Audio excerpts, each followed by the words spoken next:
Full time from Ashton Gate, Bristol City 0, Birmingham 2, and this is the match review. Just to start, I wasn't at the game and I had my own reasons, but hopefully I'll be catching some of next home games, which is maybe Norwich and then West Brom and whatnot.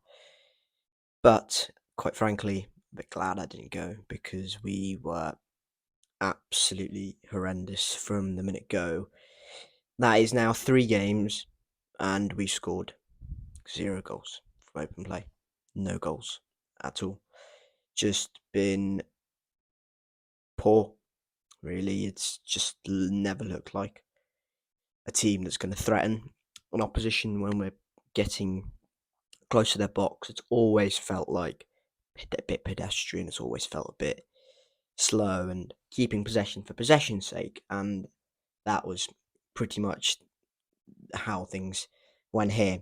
So the team that started was Max in goal, Tanner right back, Dicky, Viner, Pring as the back four. In midfield, it was Jason Knight, Joe Williams, and it was Matty James, like it was. And up top, Naki Wells didn't start. Mark Sykes didn't start, so it was Harry Cornick, Sam Bell, and it was Sam Bell, Harry Cornick, and Anis Mehmeti, who started over Sam Bell. No, he started with Sam Bell off the left hand side. So it was Bell down the middle, and we were kind of looking to utilise his space against two fairly big Birmingham centre backs and hoping we'd get in behind them just using his pace. That turned out to be a masterstroke by Nigel Pearson, and if you don't understand the sarcasm in my voice, then I don't suggest you watch this channel because I use a lot of sarcasm. It was horrendous. We didn't get anywhere near their two centre backs in Dion Sanderson and Kevin Long. And for Birmingham, Koji Miyoshi didn't start. He came off the bench and, well, scored. But we never looked a threat. Never looked a threat. I think we had 64, 66, 7, something like that, possession. And just didn't target Birmingham in any way possible. In that first half, Ethan Laird got forward and just looked really, really good. Looked a massive threat. He got injured, and then Koji Miyoshi comes on for Birmingham, and he looked a massive threat from the outgoing. And there in itself is the massive difference. In our team, hand on heart, who is actually our creative force? Absolutely fucking nobody. We look an absolute mess creatively. Whenever we get in and around the box, we just do not look a threat. Every time Birmingham got the ball over the halfway line, they were rapid, they were quick, they were counter-attacking, they got numbers forward, their fullbacks were brilliant. It was always one went, one stayed. Their midfielders were playing balls through. Sunjic and Bielik were brilliant in that game, breaking play up in Bielik, and Sunjic was just generally good at dictating the possession, just generally keeping things going at a quick tempo, and we couldn't cope. Our midfield just couldn't cope. Joe Williams was too slow, Matty James similar, and Jason Knight couldn't do everything on his own. He looked visibly frustrated. He was trying to get into little spaces, it just wasn't working. Miyoshi, Bakuna, Dembele, and Keshi Anderson. Those players were the difference, and Ethan Laird in the first 35 minutes when he came off injured. They were the difference. Not Scott Hogan or Lukas Jutkovic when he came on, even though he scored. They were not the difference. It was them 4 or 5 players, which I've just mentioned. They were the difference in this game. Birmingham just have far better quality creatively than Bristol City do right now. We have Anis Mehmeti, Jason Knight, Sam Bell is a runner, Tommy Conway's not here, Naki Wells is a finisher, Sykes is a technician but can't even put a good ball into the box and can't take a good first touch. Didn't have a good game at all.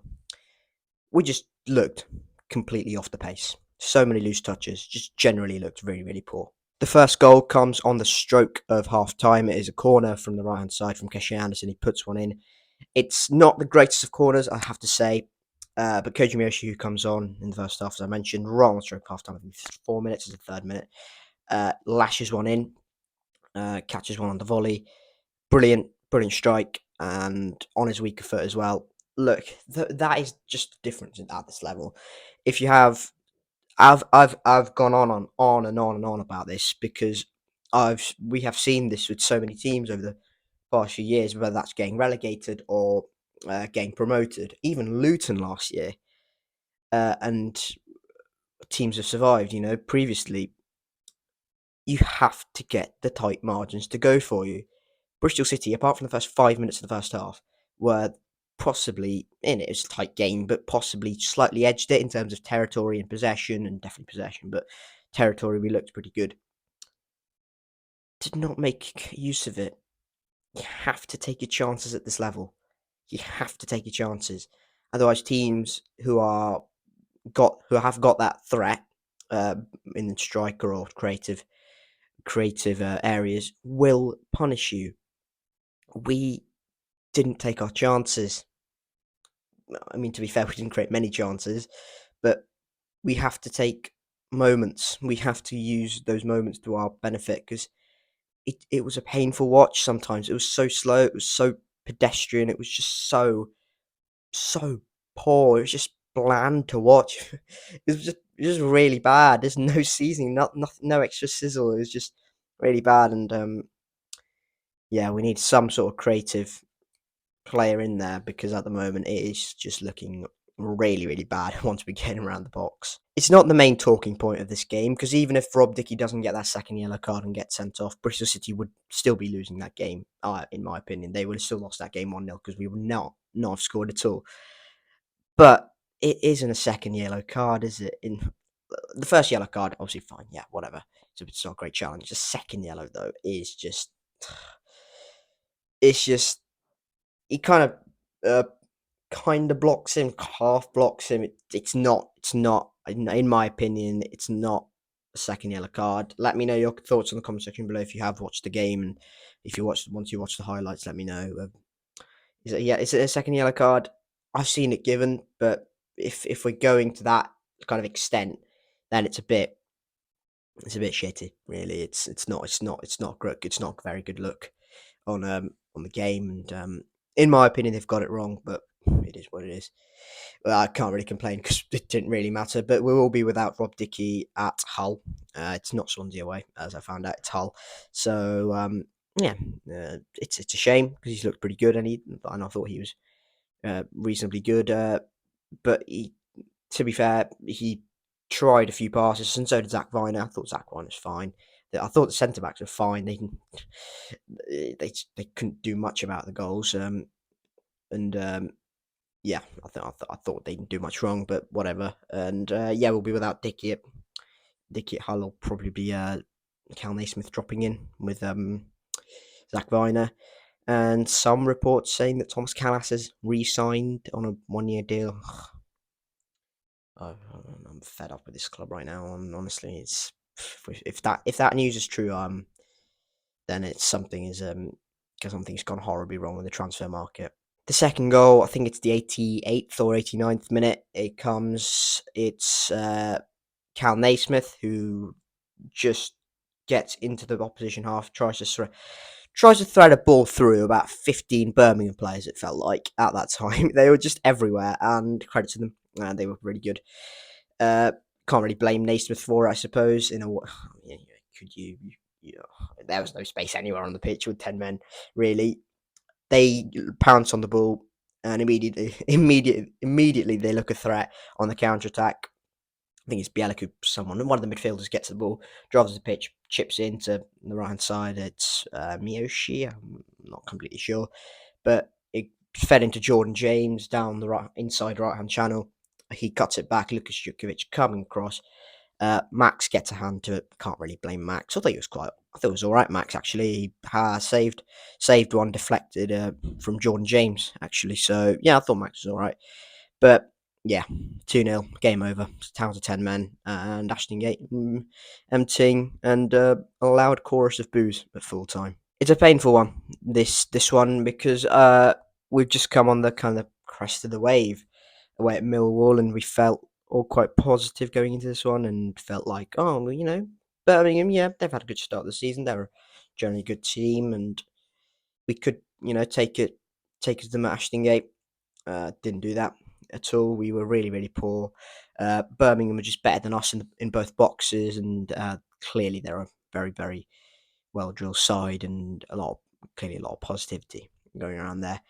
At the moment, I think they'll be higher than the 18th I had them in. Yeah, I think we'll be closer to 18th than 10th at the moment. But it is what it is. Look, you can't dwell on it. You got to go away at Hull, who've just won at Blackburn, so that's gonna be nice and fun as well. Um, Nothing else to say really. Just really deflated, really poor result, and just generally didn't deserve much else from the game. That's now 4 points in 3 games. You can't look at it after 3 games, I suppose, but it's not the utmost ideal of starts.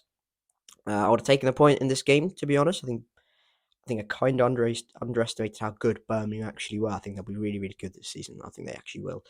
So, yeah, that was it. That is the match review for Bristol City 0, Birmingham 2. Birmingham just a better team than us at the moment, and they're on a kind of massive crest of the wave uh, at the moment. I still think they kind of lack up top.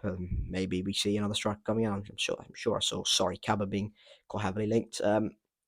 Yeah, we need a few players because at the moment we're lacking a lot of creativity, and if we're kind of relying on Anis Mehmeti, who has been once again quite shocking. He was really poor again. Anis Mehmeti didn't take his chance. If we're kind of relying on him and Sykes, and if we're relying on Jason Knight to be our kind of midfield creators in the number 10 position, we're in a bit of trouble. Yeah, we need to fix it. We need to fix our goal scoring problems because it's now 3 games. I believe 3 shots on target, which is in itself embarrassing because we've not tested the goalkeeper enough, and no goals from open play. Bristol City Football Club, you can't rely on Harry Cornick every game to provide you with a goal.